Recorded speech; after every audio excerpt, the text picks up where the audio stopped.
In the last video, I talked about how teenagers want to be able to change their world. In this video, I'm going to talk about how that all applies to tabletop.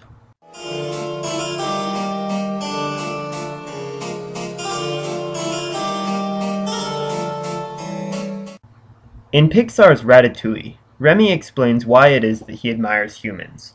It's the fact that they don't just steal or survive, they create. The desire to create is in everyone to some extent, and it's a good one. We shouldn't discourage the idea that every person has a responsibility to make the world better however he can. Yet, this desire that begins with a child playing make-believe and making his own little world sadly often fades as we grow up.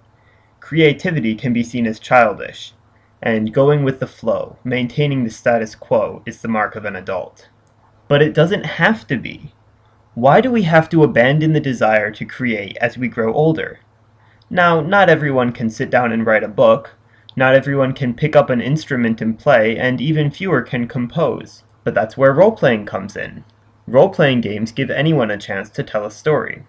Don't know how to come up with a main plot? Start with something basic and flush it around the player characters. Don't know how to write an action sequence? That's what dice rolls are for. One of modern fantasy's best writers of action sequences bases his work off of the Forgotten Realms setting from D&D, and I have to think that most of his fantastic fight choreography is simply writing out what happened around a table with dice and a rulebook. Now, you don't need tabletop gaming to tell a story, but it's a great way to give people who would never just start writing a book the chance to craft an epic tale, and to make the whole thing a social experience. Because the one thing greater than creating something as a team. Role-playing is not a regression to kiddie games.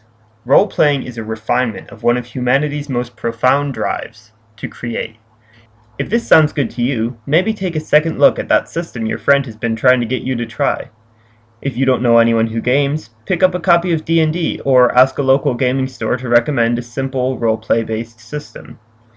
Just remember, the numbers and terms can all seem overwhelming and exceedingly nerdy. And I'll admit, us nerds like math. But that's not the point. The essence of role-playing isn't dice or dragons or chainmail. It's coming together with friends to create a story that you can all enjoy. Thanks for watching.